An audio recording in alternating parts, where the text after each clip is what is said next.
Welcome to JVL Investment. My name is James. We're gonna be talking about different ways to invest in real estate.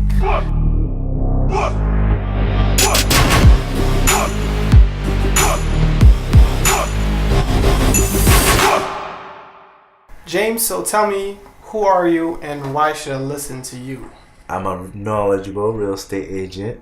I know how to build from ground up, footing foundation, all the way up. I can do commercial, condominium complex, steel framing. I'm unique. I design my own homes. And when you see my house, automatic you want to buy it. That's it.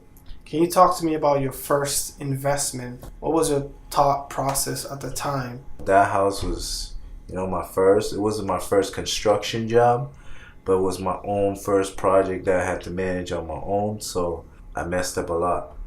So you was managing properties with someone else before? No, I used to do construction with my cousin. Okay, so you have a construction background. I have a construction background. My cousin bought, fixed, rented houses, sold houses. At a young age, 12, 13 years old. Of course, I'm going to pick it up quick. As he was working, I was learning. I got into cars. So I bought them, fixed them, and I sold them. And, I used to sell 3, 4, 5, 6 cars a week. Easily. So, Nice. All those hundreds added up. So I did very good. Can you talk to us a little bit about your current investments? Right now, I'm gutting them out completely, reframing it. At times, doing large additions. Like one of them, I blew out the back, I blew out the right side, and I did a huge addition. It was a single bedroom each floor. Now it's a 4-bedroom each floor. The house was tipping over a little bit. I know what I'm doing. I'm not scared. I jacked up cars before. Now I'm jacking up houses. I have another project going on right down the street. It's convenient. I can move my employees, subs, from one project to the next project very easily. So the other one is basically almost the same thing. I gutted out the whole thing. It's a 2-family with 3 floors. It was a 2-bedroom, and an empty attic space. To get more for your money, you want to create more bedrooms. More unit, more bedrooms, the more value in the home. The square footage was a little under 2,000 because they never counted the attic and a lot of the dead space. But I blew out everything. I redesigned the whole place. Now it has probably close to 3,000 square foot. I brought the value way up. In this business, you have to save on buying the house. You have to save on labor. You gotta save on material. Figure out what's the best way to go about the house. If you leave it a 2-bedroom, you're not gonna make no money on the house. The comps for a 2-bedroom in my area, Brockton, Massachusetts, 2-bedroom, that house is worth low 400s.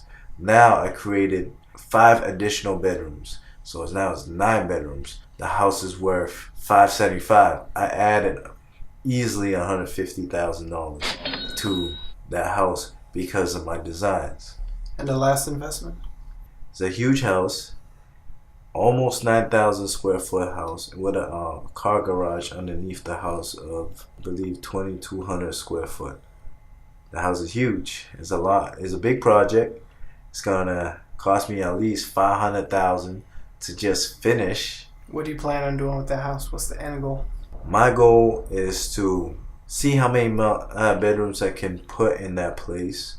The bedroom is based on the size of the tank and how well the soil perks. So right now, I know I can probably get around 8. I'm going to maximize it. If I can get 20, I'll do 20. After I get it done and all done, fix the whole house finished, I'm going to Airbnb that house.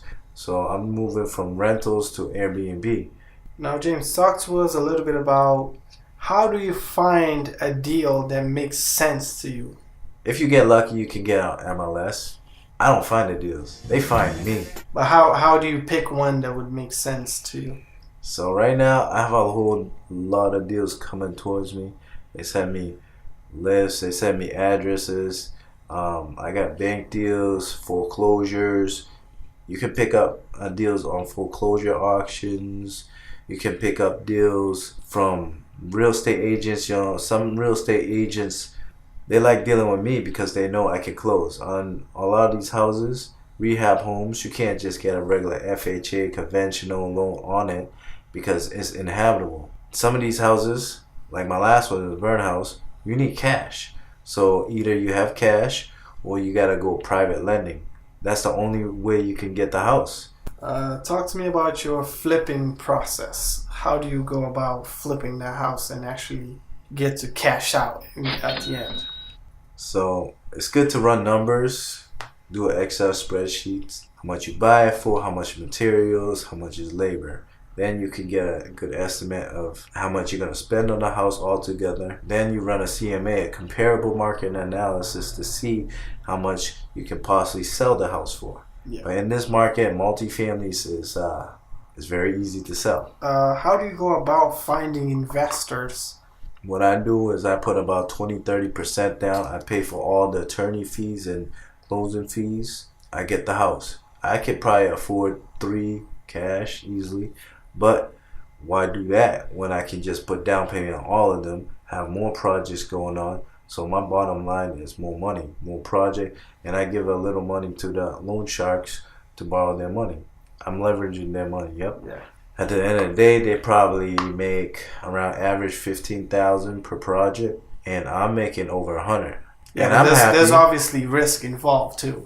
Yes, if you buy the wrong project, if you didn't do your numbers right, you're gonna lose money on the project. Yeah. So you gotta make sure you run your numbers right. You gotta buy low. You gotta understand what you bought. You gotta understand how much it's gonna cost to fix it, and you gotta understand what material needs to go into the house to get it fixed. So me, I can run numbers in my head now. You've been doing it for I'm so good long. at it now. Yeah. But most people, they're gonna have to break it down in Excel format to figure out how much they're gonna spend. Talk to me about the building process. How do you go about remodeling a house, and maybe one of the biggest challenges you had so far? There's different kinds of flips you can take on. I'll use it in my terms. Lipstick, which is you go into the house, you freshen it up. Yeah. Maybe new cabinets, a paint job, polish the floors, clean it up, and you out. That's a more simple one. Not necessarily easiest because there's a lot of tedious stuff, like little hole there, something's off here. There's a lot of random stuff.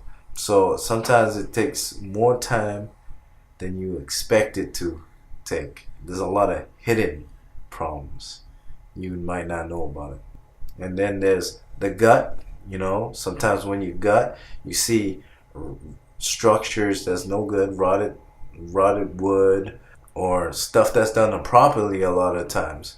Like the house that was one bedroom, part of the house was not framed right.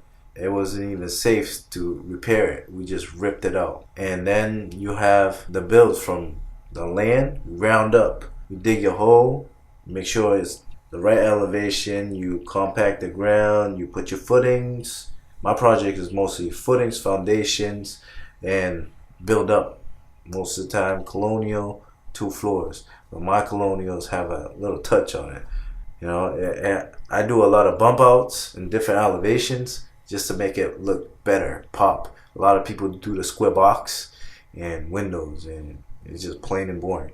Sometimes I add some pillars, some nice column pillars to make it look like a mansion almost. You gotta give that curb appeal, because that's how you're gonna sell the house. That first look. Yeah, the first impressions matter. What would you say to someone that just wants to start investing but has no money and no experience today?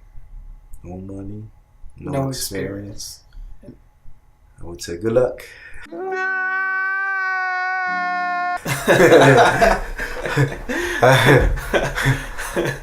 But what is the process they have to start in order to get into the position of starting to invest into real estate?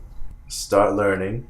Go shadow somebody that actually knows what they're doing and willing to teach you, because not everybody's willing to teach you. If you're new, find the right person.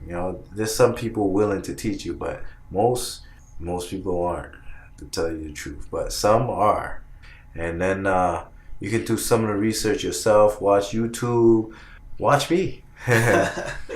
save up some money. You know, you can't come in with nothing unless, you know, somebody's willing to back you up, but they would have to really know you know what you're doing too. Some of these guys who have money, they're retired, they don't want to work. They rather invest in you and you make money for them.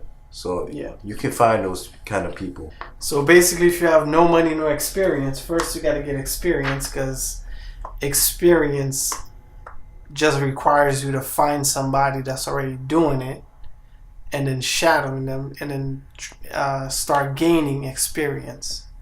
And then you talked about before, you had a job and you worked hard for a year and then you just saved up, you banked all your money. Yep, I did it myself. So Yeah.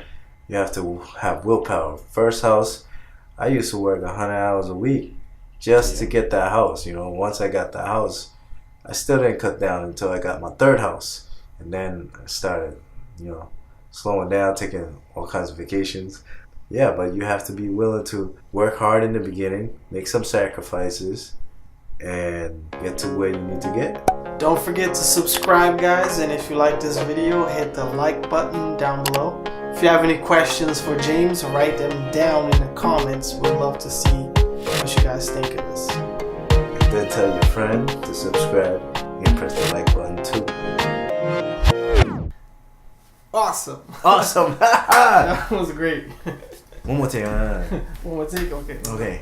I'm gonna say it a few times. The best one, keep it.